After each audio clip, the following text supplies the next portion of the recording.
Welcome back to the next in a series on programming in assembly language on the Atari 8-bit computers using the Mag65 assembler editor cartridge.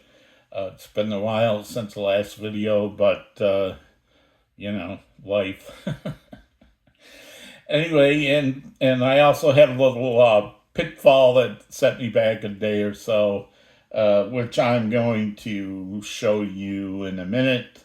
Today's topic is going to be, we're going to wrap up a little bit of this dog park demo thing that we've been working on. What we're going to do today is, right now we've just been moving a character around on the screen. Today we're going to change it so we can use the joystick trigger to plot something on the screen, and then a new character on the screen, and then we're going to talk about some rudimentary collision detection. So if you have two different things occupying the same space on the screen, what happens? So, and again, this is based on graphics 1, character graphics.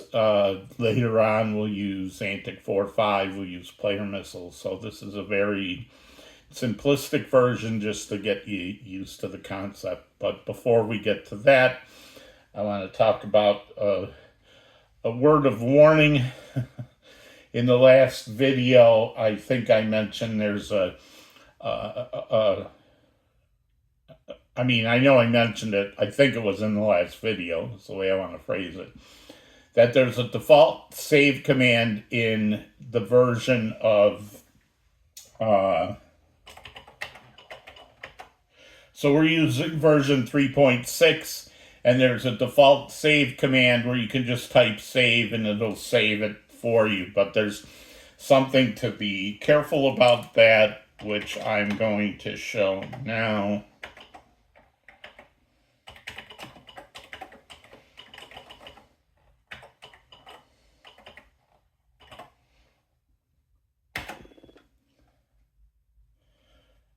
So I just did a load of our macros thing, and then I'm going to save it with a new file name.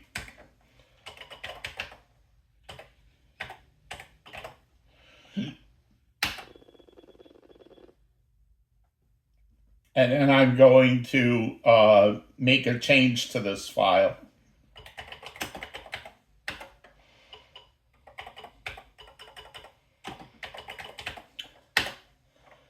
And use the default save. Now you would think that what it just saved to was macros B, which is the last one I saved to, but that's not how it works. When you type a save and you don't give it the file name, it saves to the last file you loaded, not to the last file you saved. So I'm just going to show you that.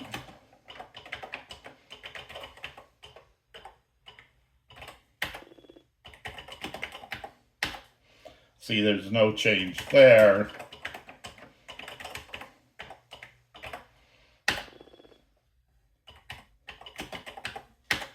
But it is there. So I found out the hard way because I loaded a file. I was testing some stuff out. I saved it to a new, I loaded a file. I saved it right away to a new file name because I knew I was going to make some changes. I made some changes. I hit the default save and wiped out my original program. So I had to go back and redo all the programs that I accidentally saved because I didn't check it after the first one. I didn't realize it until I messed up like about 3 files. So, so let's fix that first. The other thing I want to talk about before we go into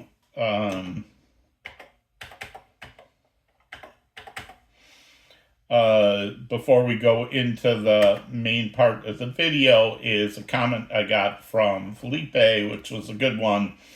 And that in my macro here, I do this load of the hue, color hue, and then I shift it from the low bit of the low nibble. I'm going to start calling them nibbles now. So if you have a byte, you have the high 4 bits and the low 4 bits. That's like the high nibble, low nibble.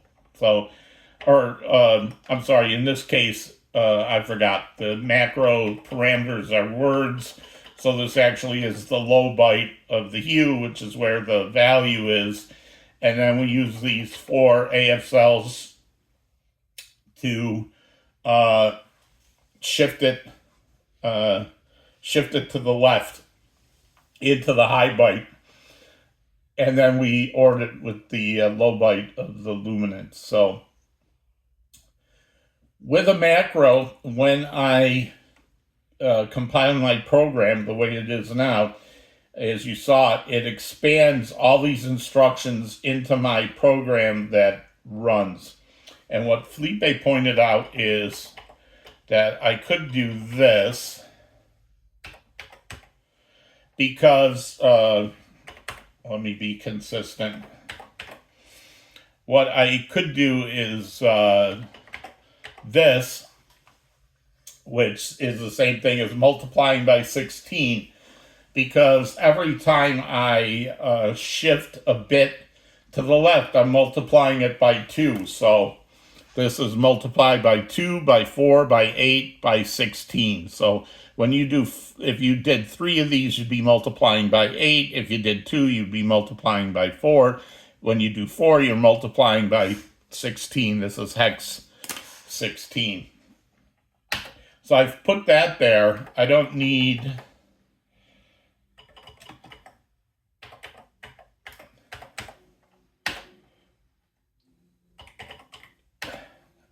So I can just have this instead. So load the low byte of the hue, multiply it by 16 to put it into the high byte, or with the low byte, load X with the color register, and then store at color register 0 indexed by the X register. And I was kind of initially facetious saying, well, whether I put all the instructions in or I type this, the computer is still doing 4 ASLs to get it multiplied by 16. That's just how 6502 math works. But the key difference between doing it this way and doing it the way I had it is when this multiplication takes place. So in this instance, the multiplication takes place at compile time, not at run time. So in the original version, I would load into the accumulator whatever was in there, like 4, and then multiply it by 16 by shifting the 4, and that was 4 instructions I had to do. This way, I'm letting the compiler, the Mac65 compiler, do that math for me before the program ever runs. So I don't have to do it at runtime. That makes things faster. The more things you can get the compiler to do for you, the better. And I kind of have done this in the past. Like I'll show you in a second where, a place where I do take advantage of this. But I'll admit I don't take advantage of this as much as I should take advantage of this, and this is a good instance of where I should have. So I'm going to save this. And this is okay to save because I did. But I'm just going to make sure now. So actually, I went away from using that default save. I probably am not going to use it most of the time just because I don't want to run into that again, but just to double check, and yes, okay. And then you can see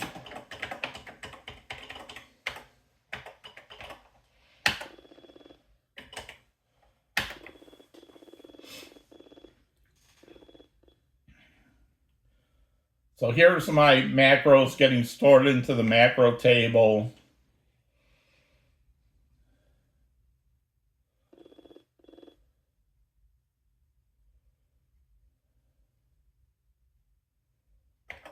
And here you can see the set color.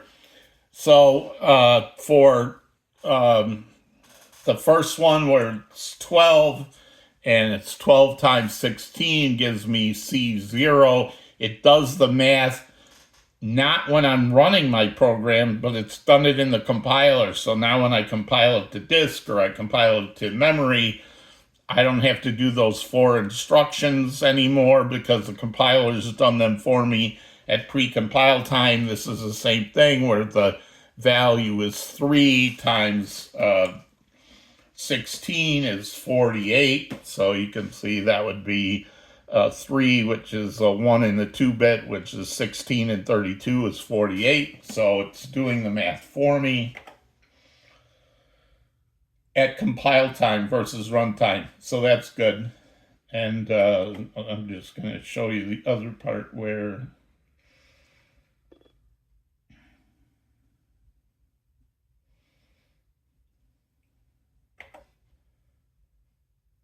so here's a place where we use the precompiler to take an address, and so this is O2, Mentop is O2E5, but it does this math for me. I don't have to load in O2E5 and add 1 to it. This compiler does the math for me.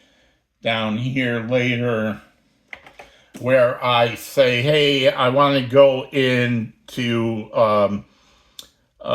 28 characters in times 8 bytes to find the place where that character definition is in memory. It does that math for me, so I don't have to do it at runtime. So that's the advantages there. And I don't need to finish doing this right now.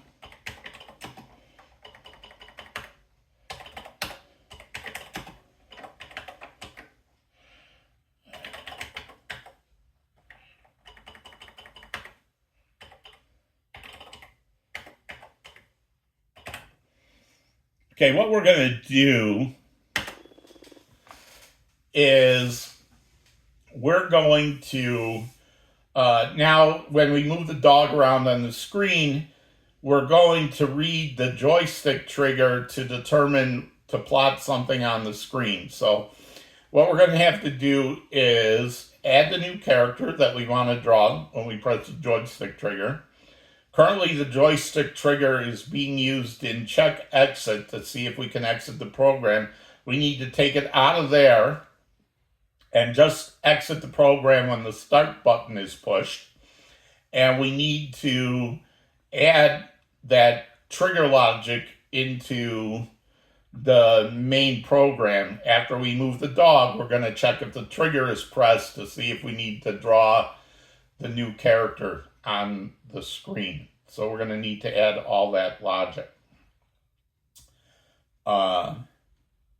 So the first thing we're going to do is add our, and the other thing that we need to do is before, whenever we pushed on the joystick to move the dog, to keep the dog visible in moving on the screen at human speed, we put a delay in, and we hard-coded that delay to be 4/60ths of a second or 1/15th of a second delay between pushing the joystick and the dog moving. The joystick triggers even more human reaction time vulnerable. So if you don't put in a delay after you push the joystick trigger, then the character will draw, erase, and then you're trying to time it just right to let go of the trigger, so it will. So we need to give the human time enough to press the joystick trigger and then let go of it before we, draw the thing and then wipe it out again. So when I did this in action, I had to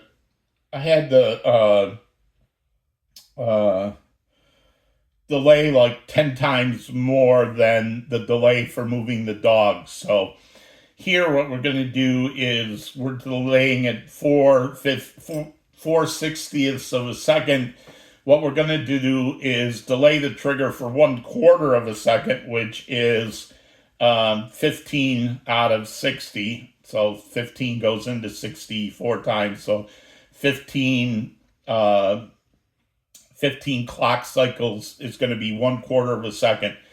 So the delay routine where we hard coded the pause, we need to make that now where it takes a variable that says how long I want that pause to be. So we're going to actually take that delay section out of the main logic, and we're going to move it into, I'm going to make that a macro so that I can just say delay 4, delay 15. That's a lot easier. So that one's one where I feel like it's going to be a macro. So we're also going to create that macro. And so let's make some of those changes first. And I'm going to talk again about differences between macros and subroutines, because we're going to write one new macro and one new subroutine. And there's a key part there that kind of messed me up, and I want you to watch out for too, and I'll explain the difference. So, but first, let's make the changes to this program. Oh, and when I wiped out these programs and then I had to rewrite them, I did some rearranging. I'm not going to do that on video. You don't need to see me rearranging the stuff in code. Basically, what I did was I took all the system equates and I put the IOCB equates right below all the other equates. And then I put all the program variables together. So that's the only difference. The way you have it now, if you have it the old way, you don't have to do it. I just did it because I had to rewrite it anyway. So what we're going to do in here is two things. We're going to, three things, sorry. I need to go to,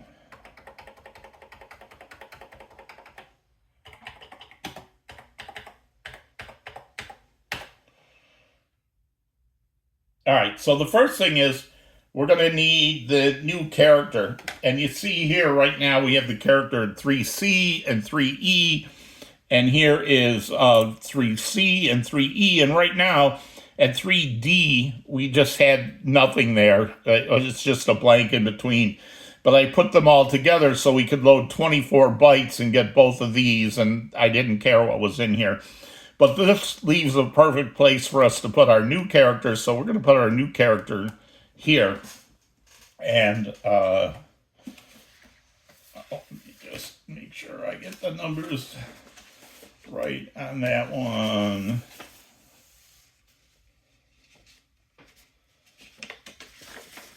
Because I had to plot this out. So, and for those people who've seen this in the action code, I'm sorry for all the duplication, but I'm, again, assuming no one has seen the action stuff to do this, so I'm just making the assumption it's all new for you. So I'm going to change this to 8, I'm going to change this to 1C, and again I use my graph paper to plot this out. I'm not going to show you that. 3E, note that this 3E is not the same as this 3E.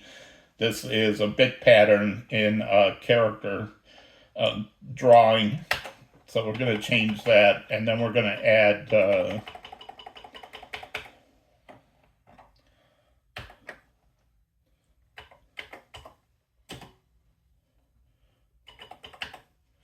and pardon my sophomore humor. I apologize in advance. You know where this is going if you saw the action video. So I want this to be 3D, but I want this to be a different color. So if you remember the set colors, we used set color register 0 to set the dog character to black. We use set color register 4 to set the background screen. So in graphics 1, and I mentioned this in the last video, The bottom 6 characters are used to define where to find the shape of this character. And that limits us, 6 bytes limits to 64, which is half of the 128 possible character representations. That's why graphics 1 and 2 only gets access to half the character set.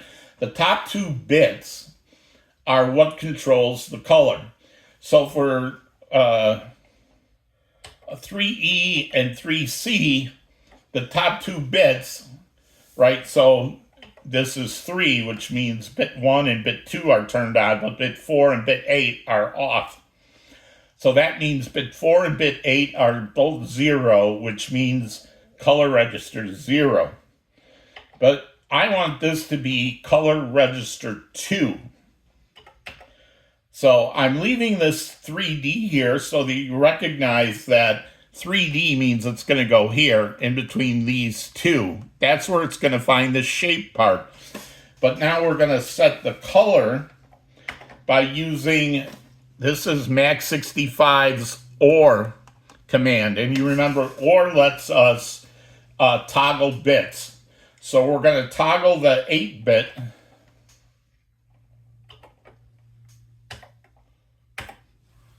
We're going to toggle the 8-bit, so that means the highest bit. So if I have the top 2 bits and the 8-bit is on and the 4-bit is off, that's a 1 and a 0, that's 2. So that's going to be color register 2. If I wanted to make this color of this character determined by color register 1, I would make this a 4 because it would have the 4-bit lit and the 8-bit off, so it would be the low of those 2 bits would be on. And then if I wanted it to be color register 3, I would have C here, which is 12, which means the 8-bit and the 4-bit are both on, which means the value of 3, so use color register 3. So the top 2 bits are what controls the color register in graphics 1. And the bottom 6 bits are what determines what shape we're going to use. So right now we're going to use character color register 2. So I'm going to set the second bit of the top 2 bits to be, and this is another one where I let the Mac65 compiler do the math for me. So instead of putting this OR into my program logic, I do it here in the pre-compiler. And we'll look at that when I assemble that. So, and the other thing that we're going to do is we are not going to need this pause value anymore because we're not going to hard code it. So we're going to get rid of lines 900, 910.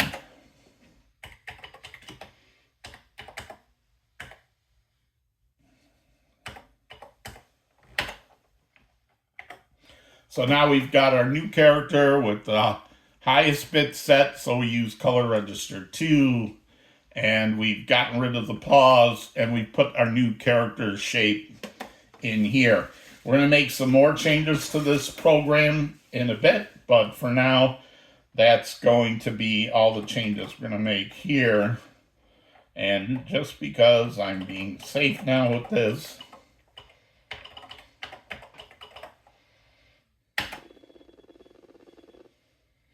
all right, so let's add our new macro first, the delay macro.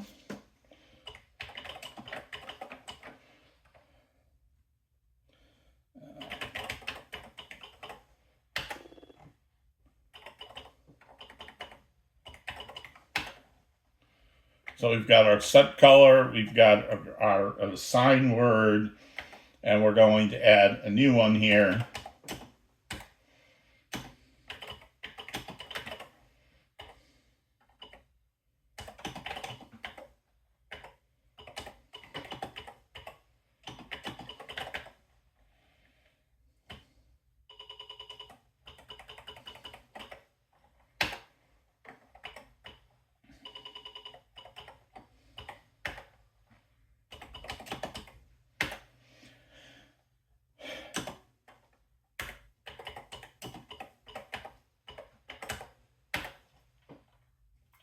I'm getting used to using this renum, so, or automatic numbering, so.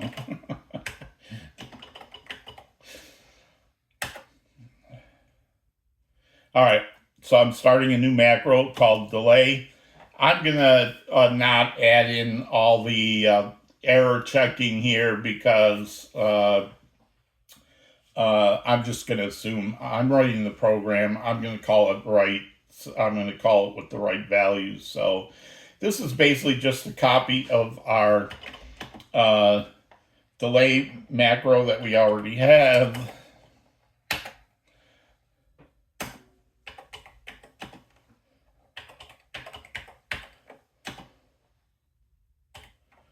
In fact, let's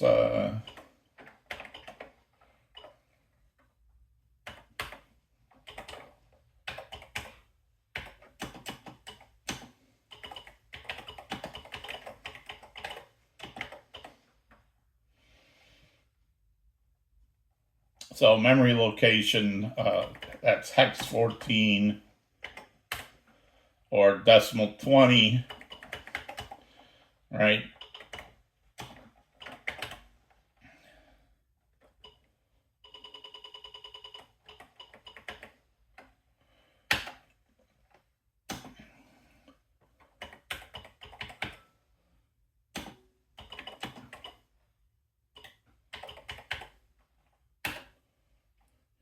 Now here, instead of comparing it to the pause variable, we're going to compare it to the low byte of the parameter because it's never going to be more than 60 because it's in 1/60th of a second.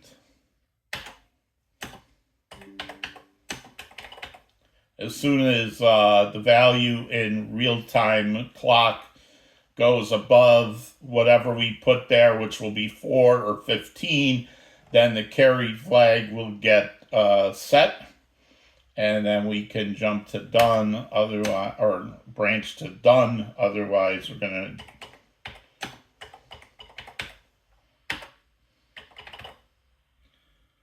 Now here's the difference between a macro and a subroutine, because macros get expanded into your code right where they are. There's no return to subroutine. You don't need a return to subroutine. So when this was a subroutine, you're going to see this, done RTS. But for a macro, it's in your code, in line. So it doesn't need a return to subroutine. So you want to be careful there. And that's all there is to that macro. And the other thing I want to point about macros versus subroutines is that you see here I have two labels, which is called dloop and done. And I'm going to use this delay macro in more than one place in my program. So these labels are going to appear more than once in my program. But when they are in a macro, they are local to this macro. So that's how I know, like, when I say jump D loop, it's going to jump to this D loop because macros, this is local, which means it's not going to jump to the D loop in the other macro. And this is not going to branch to the done in the other macro call. It's going to know, because it's a macro, that these are local to this particular instance of the macro.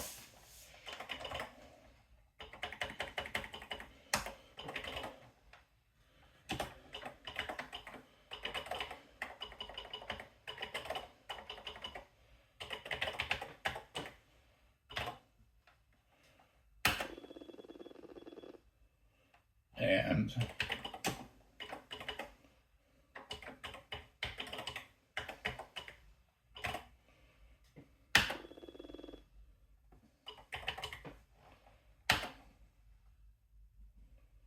we're going to make more changes here, but right now what we're going to do is we're just going to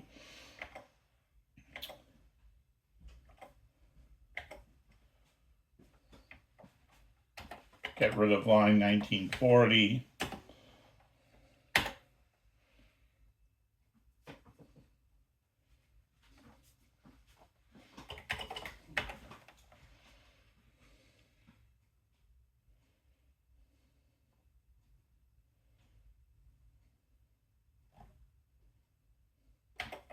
and we're going to get rid of this. So see, this is the same as our thing. The difference between the macro and a subroutine, again, this subroutine needs a return to subroutine. The macro does not, because this is going to go into our code the way it is. So we're going to delete 2100 to 2170. We don't need that in there anymore. So we've moved our delay thing. This one's safe because I didn't.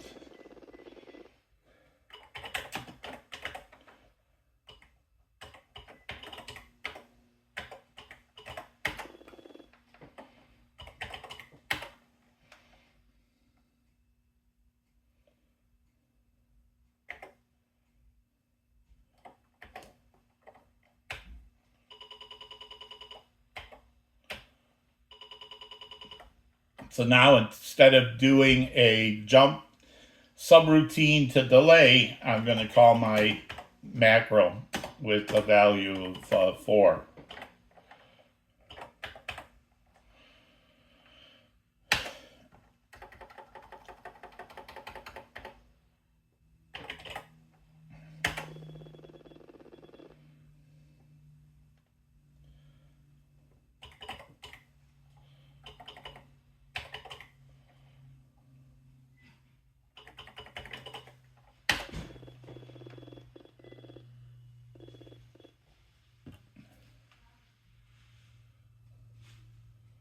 So here's my new delay macro.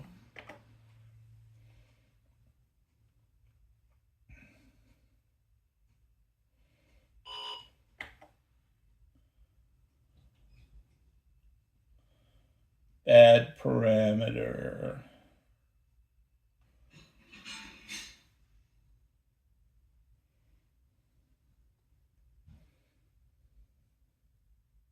Oh, yeah, sorry.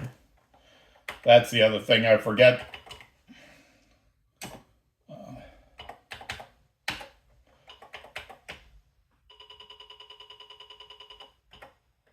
I don't need that. I just want that.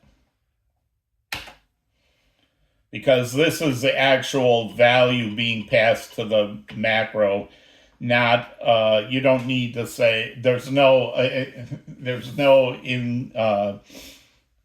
immediate mode required here. So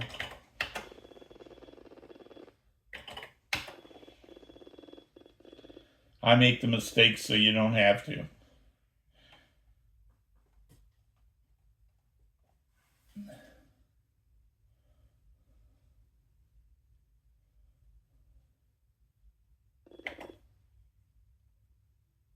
So now you see I compile this okay, and this compiles right into my code here, this new delay macro.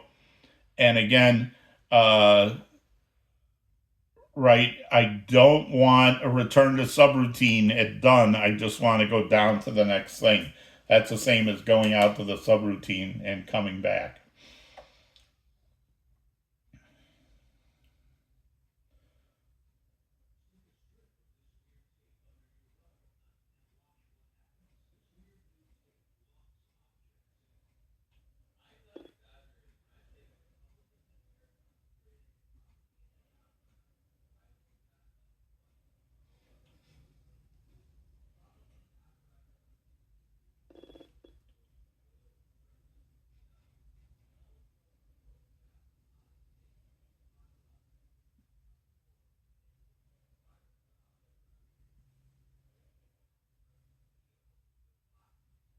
Now notice, I think that these are, so these are the macros, right? And here is the thing.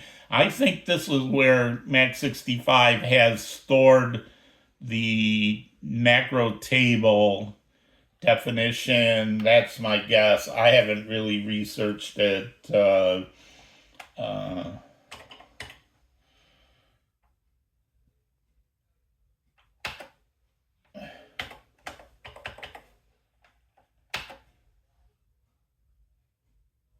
Yeah, I don't know what that is. So anyway, just to show you that our macro is working.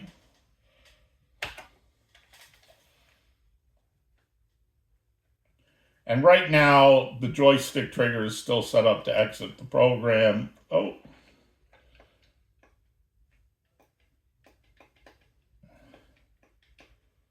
Oh, I don't know what happened there, but that's what happens when you get things half done.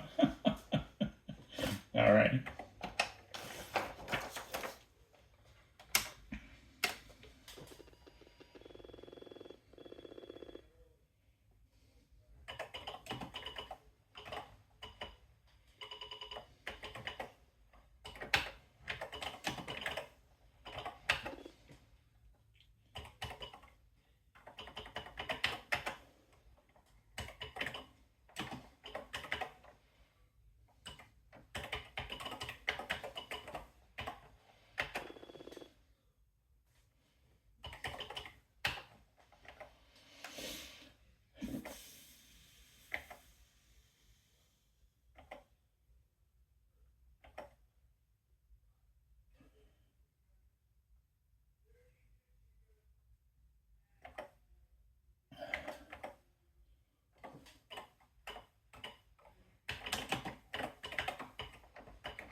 Draw the dog.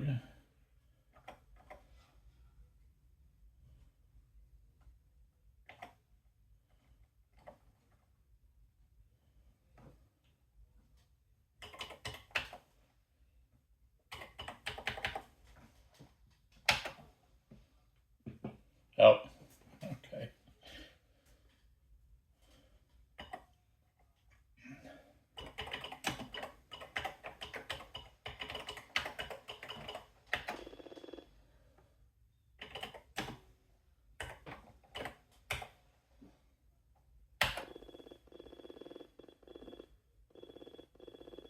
Again, just could be because I've been fooling around in memory that the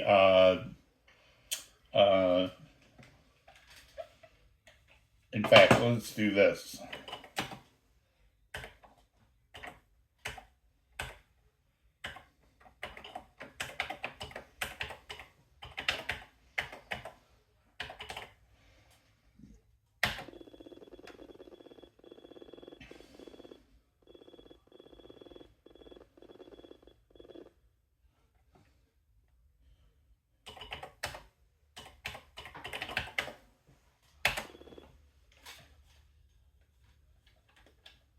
Okay, so it was just, again, the handoff to DDT didn't go as clean as I wanted, but it works okay here. So I'm not going to worry about that. All right, so the next thing we're going to do is we're going to take the joystick trigger logic out of check exit so we can use it to do something else.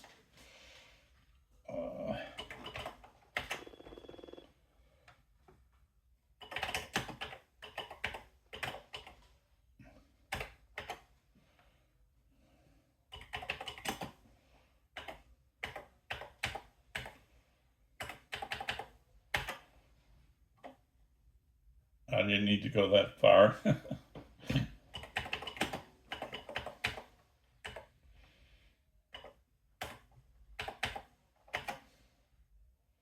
Good enough.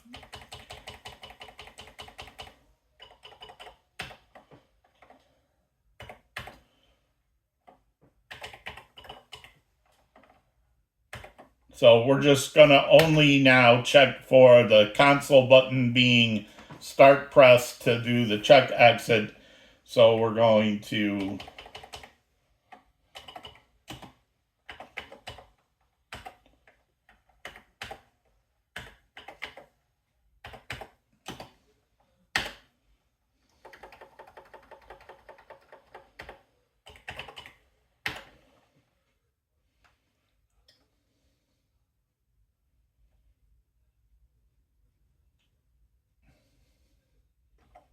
Oh, and yeah.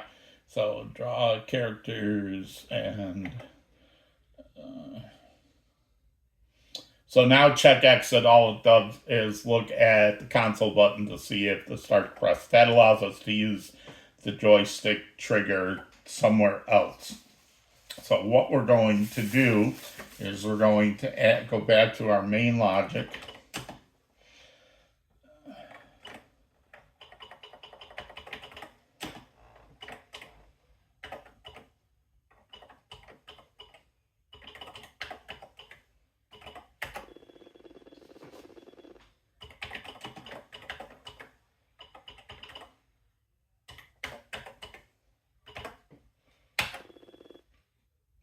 And then kind of what I like to do lately is what I want to do is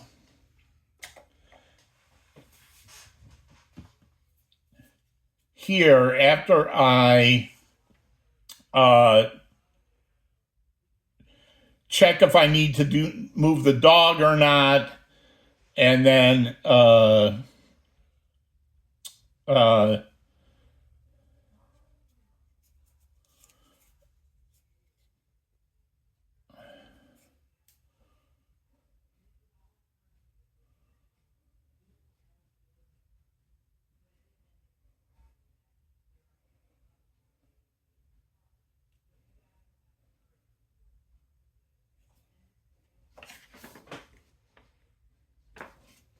after I want to check if I need to move the dog or not, then I'm missing check exit here. Looks like anyway.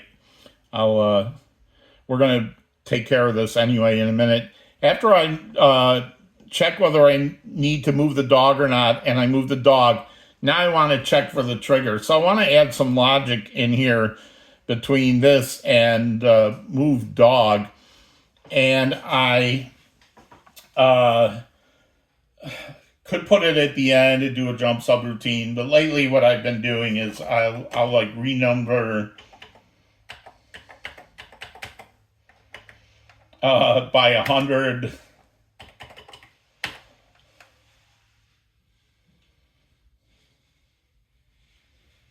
So that I have some room in here to add things. So at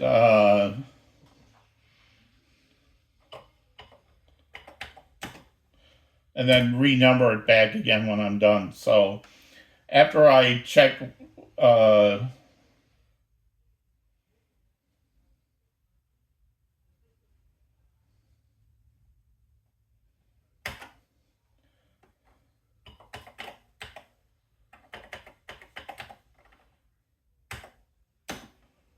I'm going to add a new check trigger.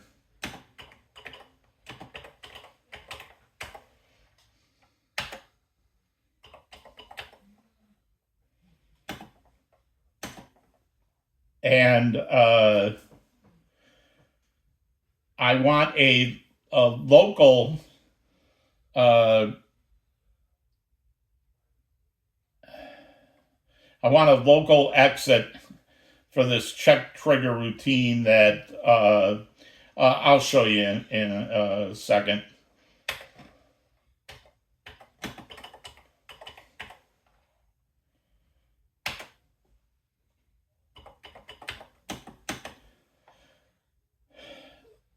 So if the joystick trigger has not been pressed, it's going to jump to exit check, which I'm going to just do in a second. Otherwise, if the joystick trigger has been pressed, then the 0 flag gets set and it'll be equal to 0. It'll drop to the next line, and we're going to go to a routine that we're going to add to draw the mess. And we're going to add our delay after we draw that of 15/60ths of a second or 1/4 second.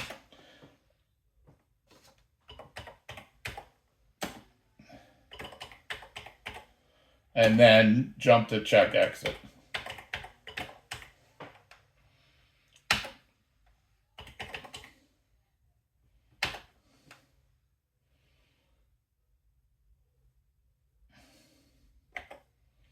So we do our main logic, and then we're going to check the trigger to see if we want to draw that new character on the screen. Otherwise, we're going to go back to check exit. If we do move the dog, then instead of jumping to check exit here, after we do this move dog, we want to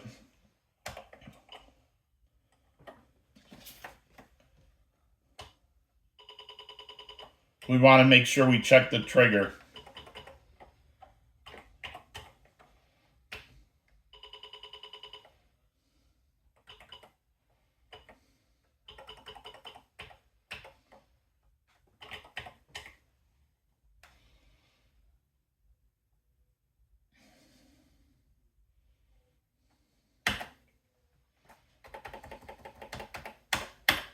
So we've added, after we check whether we're moving the dog or not, we're going to check the trigger. If we do move the dog, we're still going to come here and check the trigger. And if the trigger is pushed, it'll draw this. Otherwise, it's going to jump down here. If it does draw it, it's still going to jump to check exit. So now we need to add the logic to draw the mess on the screen.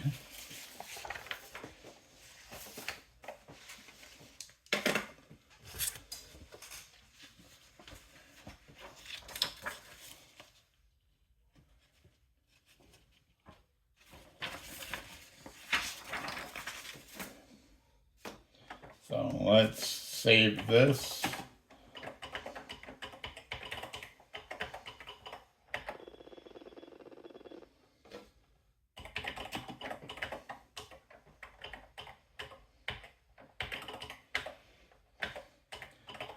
Now, this is part of our program logic, so it's going to go into the program logic part, even though it's a subroutine. It's a subroutine that's particular to our program. It's not really what I would call a general purpose subroutine that would go in our subroutine code.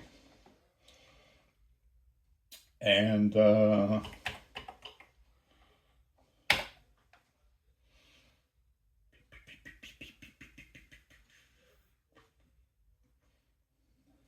so we're just going to add a new one at the end. So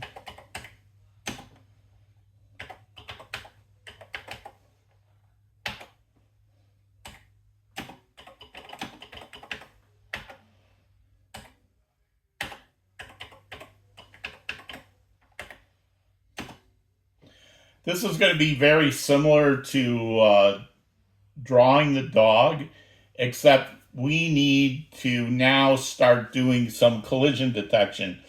So before we draw the mess, we have to determine what is on the screen. So let's actually, before we do this, let's talk about a new subroutine. So before, we were using plot character to call the central input-output vector to plot a character on the screen. Right now, we're going to write a subroutine that mimics the basic locate function, or the action locate function from the action library. They both have it.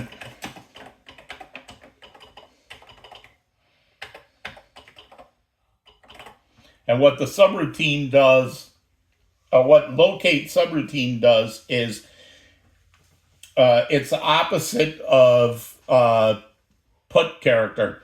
So put character looks in column cursor and row cursor to find a place on the screen, and then you load the accumulator with the character you want to put on the screen, and you call CIOV, and it puts the character on the screen there. Locate is the opposite. So it still uses row cursor and column cursor to look at the screen, but instead of putting a character onto the screen, it's going to look at what's there and return it in the accumulator. So if I was doing a locate at whatever this position was, then the accumulator would have the value for the character S.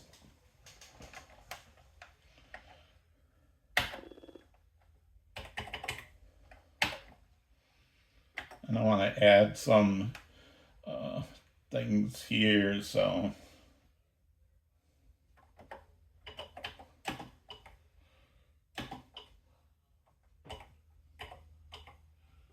some explanation I didn't have for these.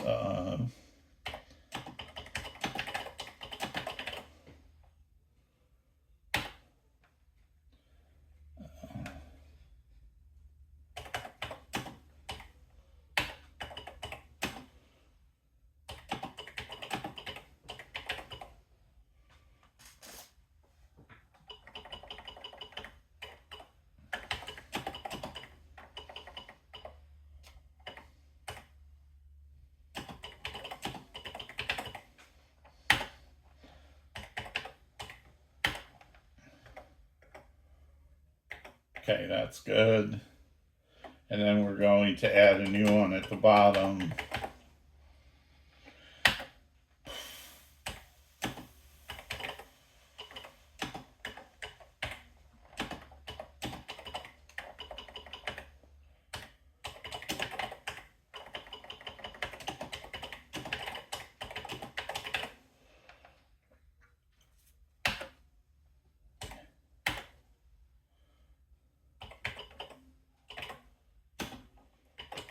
This is going to look very, very, very, very similar to plot single character. So we're going to load the X register. We're assuming that when we call this locate subroutine, we've already set up X and Y with the position on the screen that we want to look at. So we're going to store X in column cursor. We're going to store Y in row cursor. We're going to load the X register with 60. That's channel 6.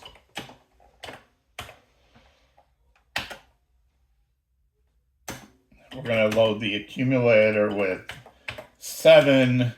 That is the IOCB. That is the get character IOCB command.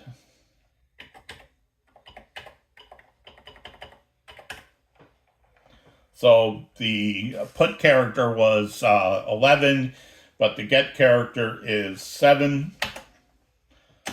And just like, so we're going to put this in the IOCB command byte.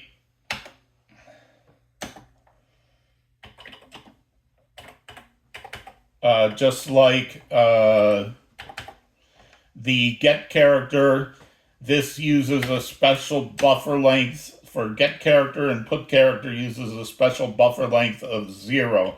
That's how the central input output subroutine knows.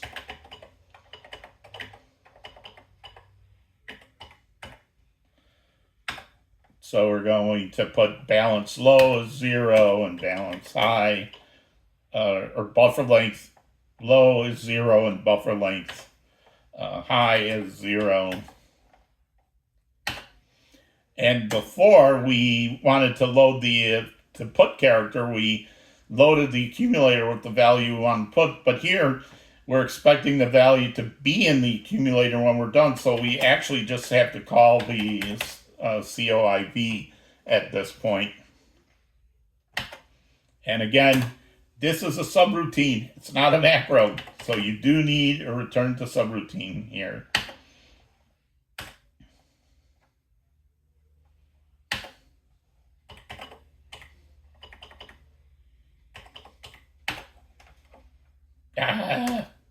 That's the only thing I don't like about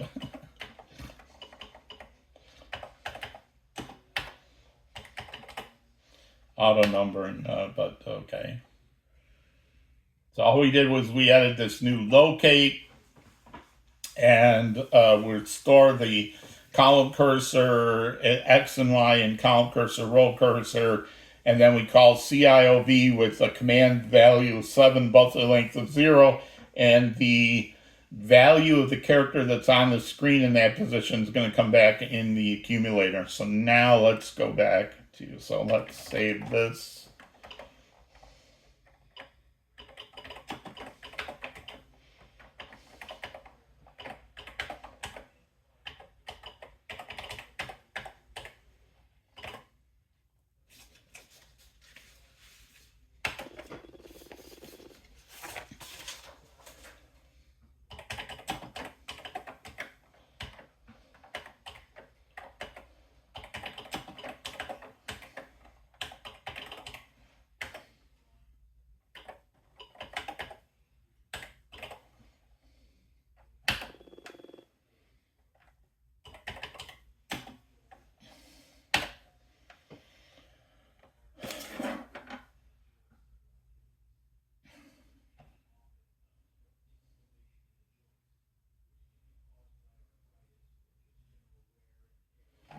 All right.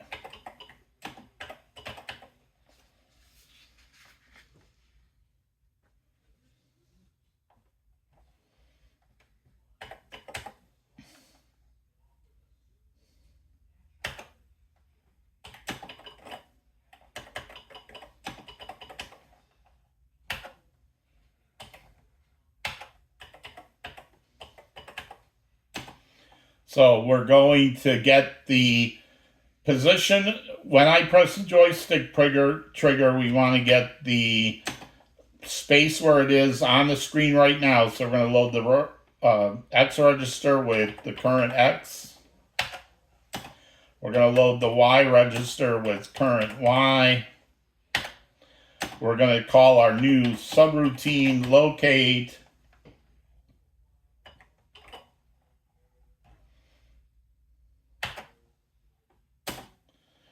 And once we call that subroutine, we want to reset X and Y again, because we don't know if X and Y got changed in the central input-output subroutine. So we need to load those again. So we have them set up when we want to draw, if we're going to draw. And we are going to draw. So now we're going to look. So when I call this, it's going to put the value in the accumulator of what characters on the screen. So if there is the mess characters already on the screen in that position,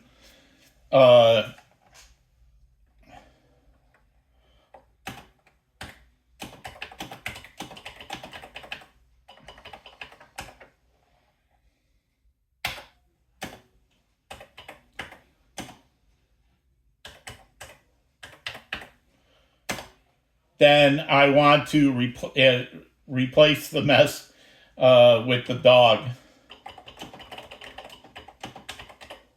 So what I'm doing here is, when I'm on a location on the screen, if there's no mess there and I press the trigger, it's going to drop a mess. And if there is a mess there, then when I press the trigger, it's going to pick it up and replace it with the picture of the dog.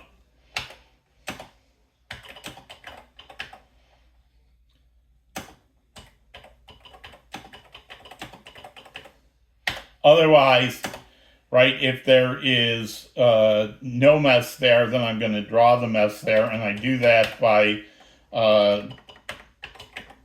loading the accumulator with that character, storing it at color, and then calling the plot character to draw the mess. And then I am going to just call the exit to this draw mess, return something.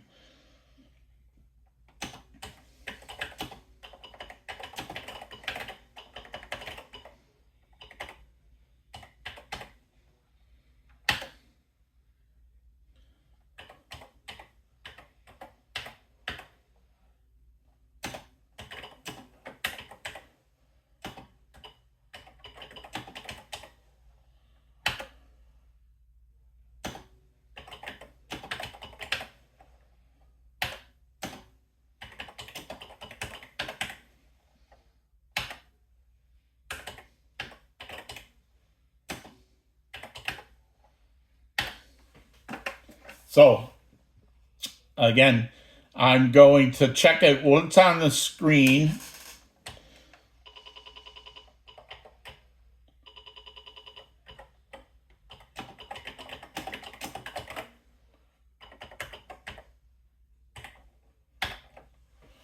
What's on the screen at XY?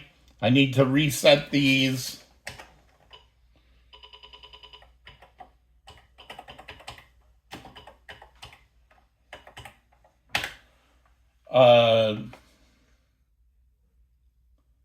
Oh.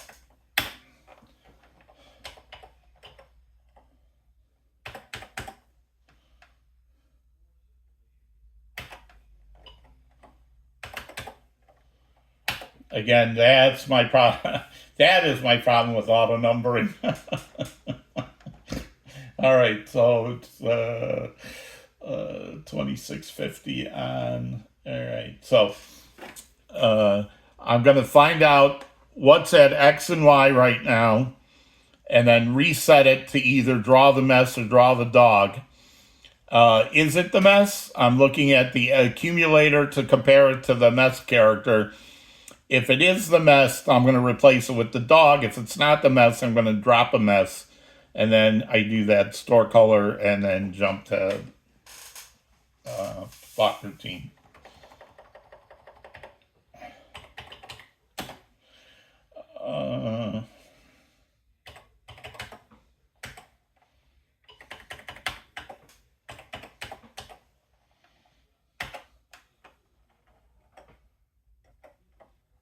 And I don't need 2820.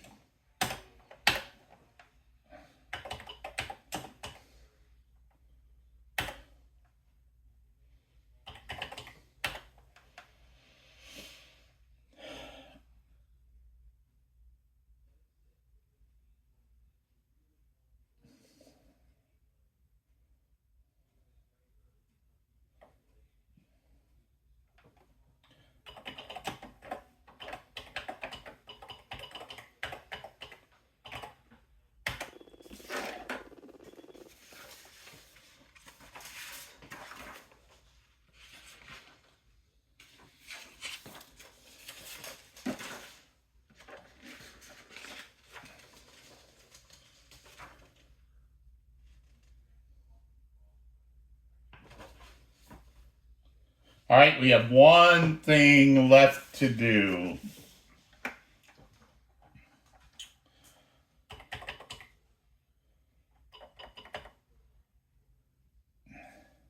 And to do that, I'm going to do this trick again so I have some room.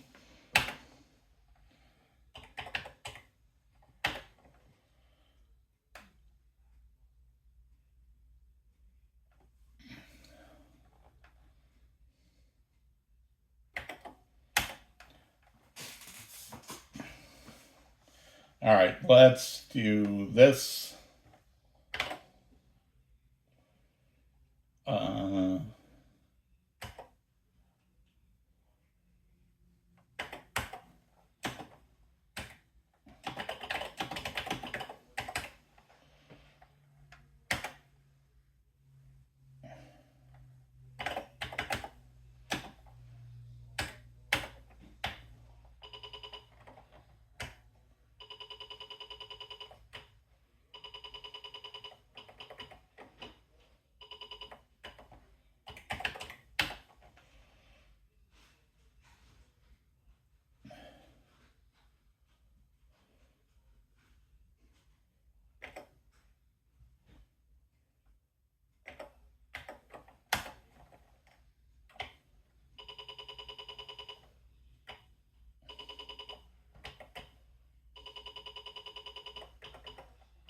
We'll split these up.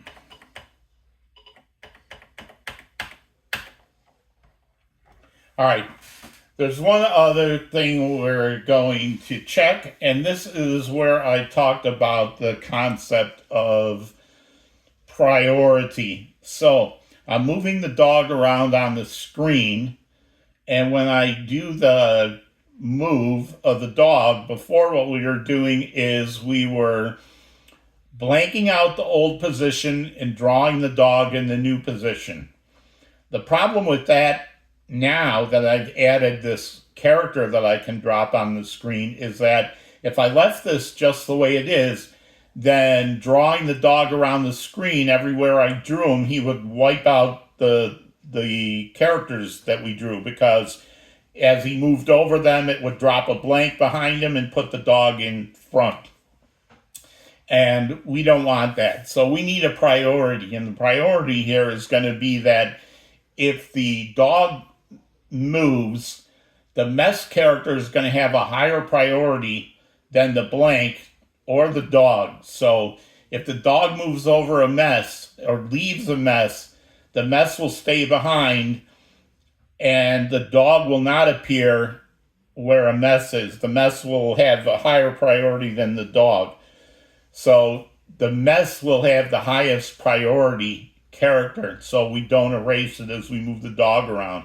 The only way we can erase that mess is if we put the dog on the mess and you won't see the dog, and then you press the trigger and it'll redraw the dog on top, and then the dog will be there. So we're gonna change this a little bit.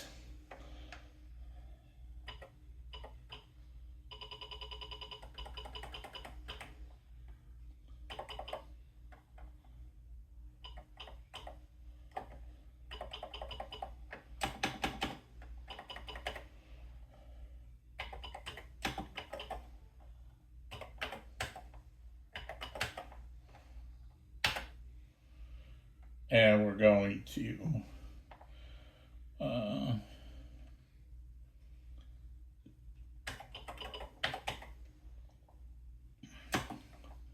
so I'm going to change this from drawing dog to drawing characters. So we'll have to make a change back in the main logic in a minute, because that still says go to this draw dog, but we're going to change that to go to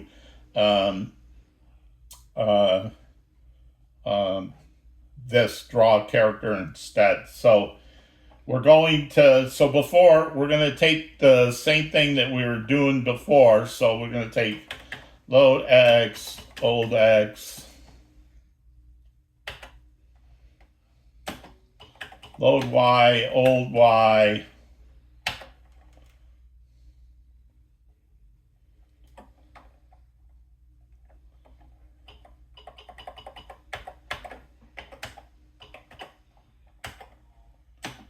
but instead of jumping to plot character, we're going to go do our locate function and compare it to the mess. If the mess is there, then we don't want to draw the blank, so we'll jump to the draw dog routine.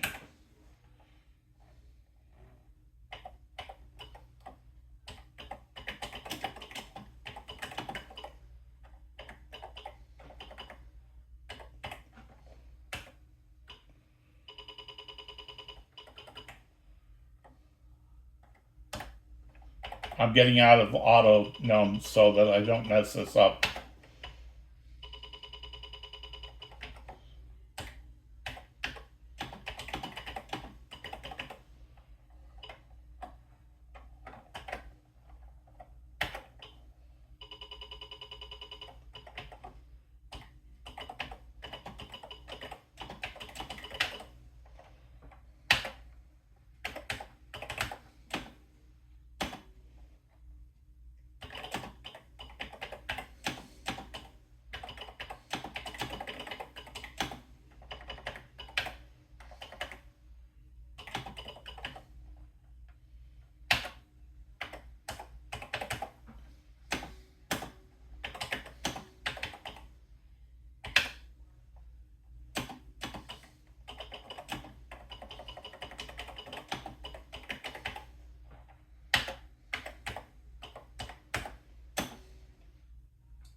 Again, We don't know what happened here at locate to X and Y, so to be careful, we have to get them back.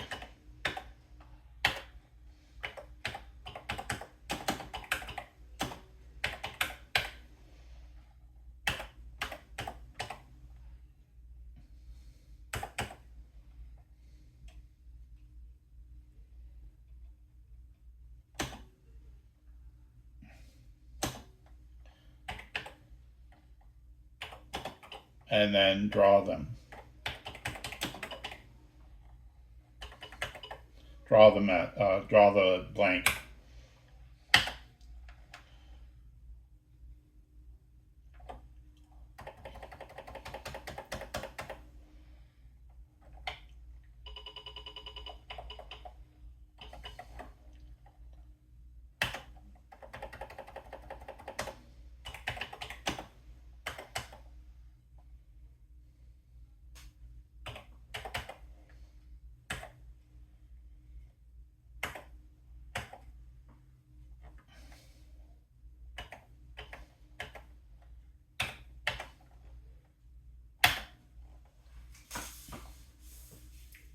So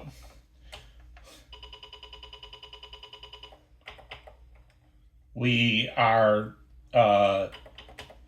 checking, and then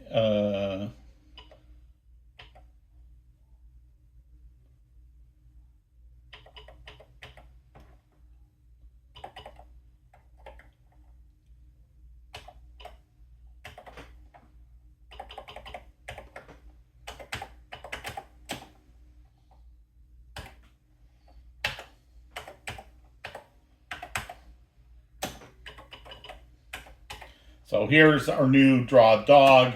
It's got to do the same logic, only with current X and current Y.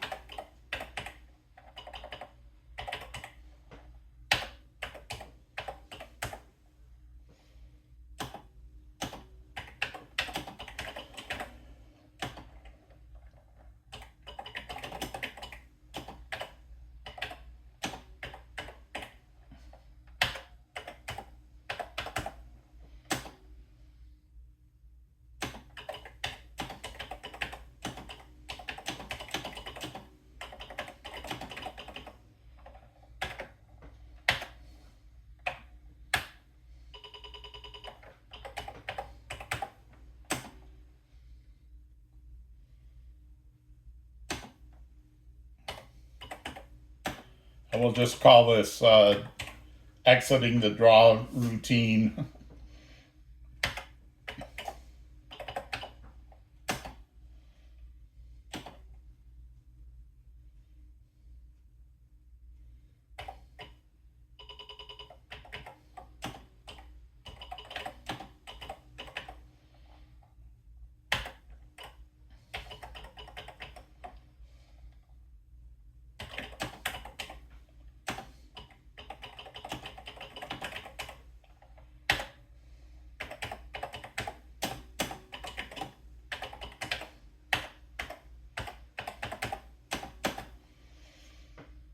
Again, we have to make sure that the call to locate didn't mess up the XY registers. It probably did. We know for sure. Oh.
So what we're doing now is, before we blank out where the dog was in the old position, we look to see what's there. If it's the mess, we leave it there and jump to drawing the dog routine.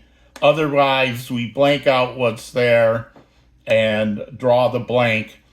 This is the same. We look at the new position. Is there a mess there with the locate? If there is a mess, then leave it and exit. Otherwise, draw the dog in the new position. And then exit.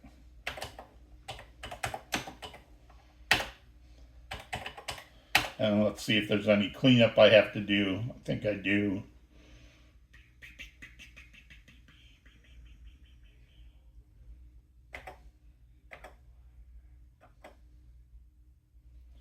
All right, so I want to get rid of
and we have to make one more change here.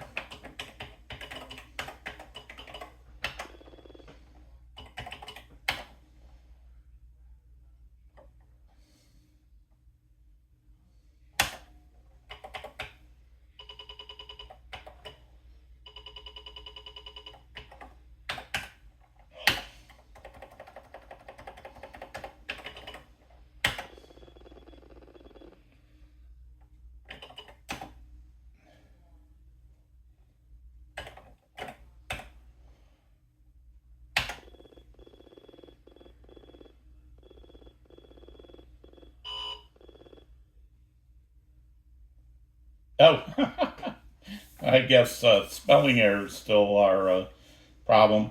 You see, it interpreted, since I typed JST instead of JSR, it looked at JST as being a macro name, which it isn't, so.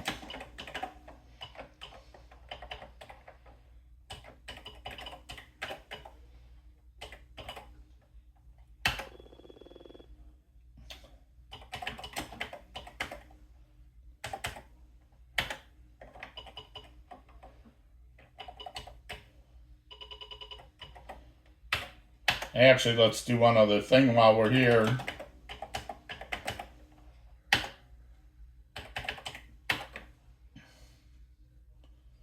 And renumber it all by 10.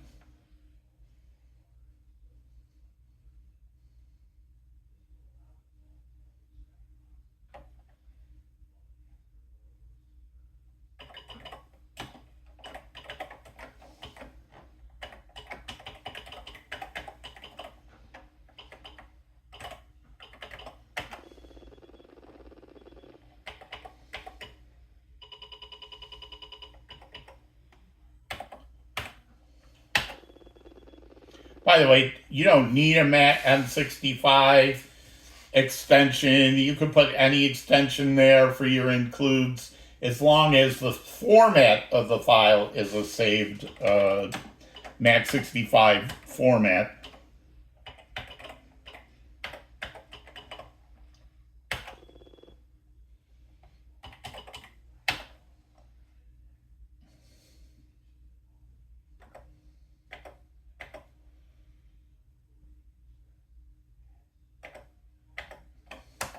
And let's also remember this.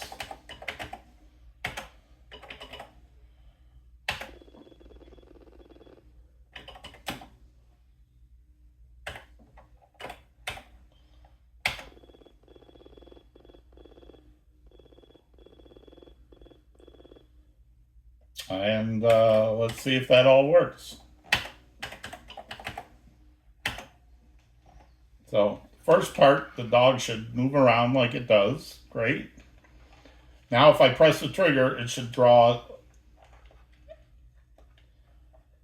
a mess there. And as you see, this is our collision detection routine part. I can never get it. Okay. So when I move this down onto here, the dog is going to disappear.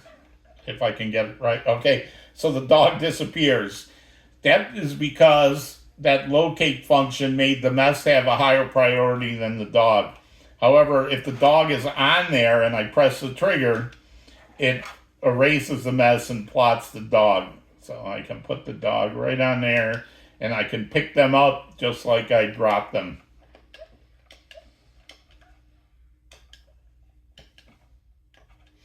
And you see this trigger is trigger delay is probably just about right, 1/4 of a second. I mean, you can play with it.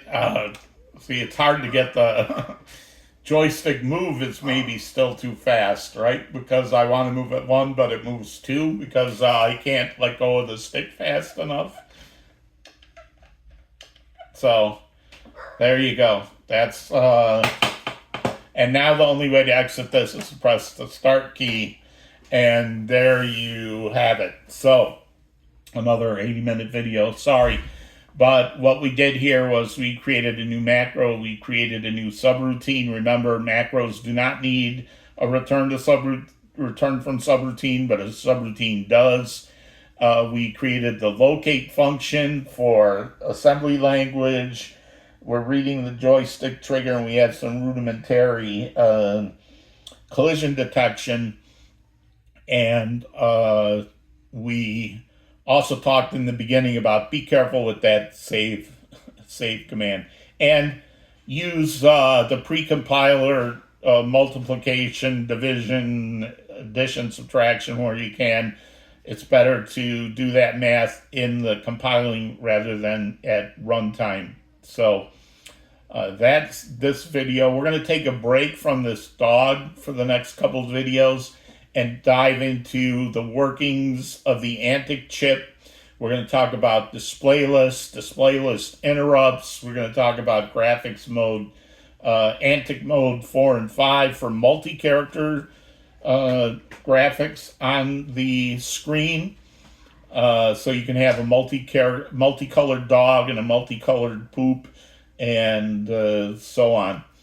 And that's where we're going with this. So the next few videos are all going to be about a deep dive into the Antic chip. Right now, our only interaction with the Antic chip has been to tell it where to find our redefined characters. All right, thanks. Bye.